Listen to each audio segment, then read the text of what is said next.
ఓం నమ శివాయ. ఈరోజు ఈ వీడియో ద్వారా మీకు ఒక అద్భుతమైన చాలా అరుదైన దేవాలయాన్ని పరిచయం చేస్తున్నానండి. అదే గుడిమల్లం. గుడిమల్లం మహదేవ శివుని అతి పురాతన ఆలయం. దీనిని పరశురామేశ్వర ఆలయం అంటారు. ఇక్కడ గర్భాలయంలో శివలింగం భూమి కంటే పల్లంలో అంటే లోతుగా ఉంటుంది. అందుకే ఇది గుడి పల్లం అయ్యింది. కాలక్రమంలో గుడిమల్లంగా స్థిరపడింది. ఇక్కడ శివలింగం గర్భాలయం భారతదేశంలోనే అత్యంత అరుదైన అద్భుతమైనవిగా చెబుతారు. ఈ ఆలయం సుమారు 2500 సంవత్సరాల నాటిదని పురావస్తు శాఖ వారు నిర్ధాకరించారు.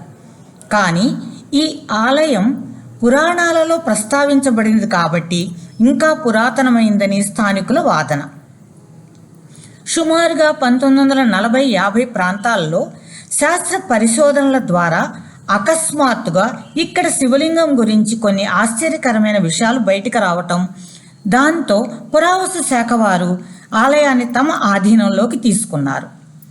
ఇక్కడ శివలింగం నవపాషాణ లింగం అని గుర్తించి ఆలయానికి ప్రత్యేక భద్రత ఇచ్చారు అని చెప్తున్నారు స్థానికులు. ఇక్కడ శివలింగం సుమారుగా 6 అడుగుల పొడవు, 1 అడుగు వెడల్పు ఉంటుంది.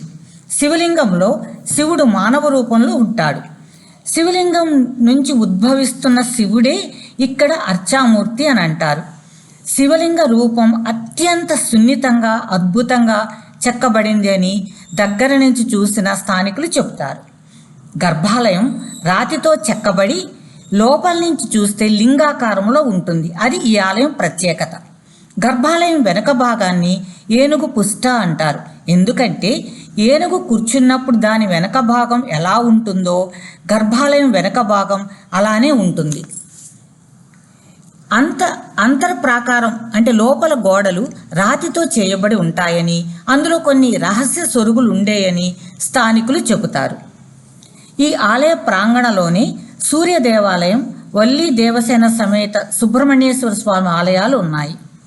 ఇదివరలో లింగానికి స్వయంగా భక్తులే అభిషేకం చేసుకునేవారని, లింగాన్ని తాకనిచ్చేవారని చెప్తున్నారు. కానీ ప్రస్తుతానికి ఆ సదుపాయం లేదు అక్కడ. గుడిమల్లం దేవాలయం తిరుపతికి సుమారుగా 22 కిలోమీటర్ల దూరంలో ఉన్నదండి. ఇది ఒక చిన్న గ్రామం. ఇక్కడికి బస్సు సదుపాయం ఉన్నది, కానీ అంత ఎక్కువగా బస్సులు లేవు అని చెప్తున్నారు. అవకాశం ఉన్నవారు తప్పక దర్శించదగిన ఆలయం గుడిమల్లం మహదేవ శివుని ఆలయం అండి.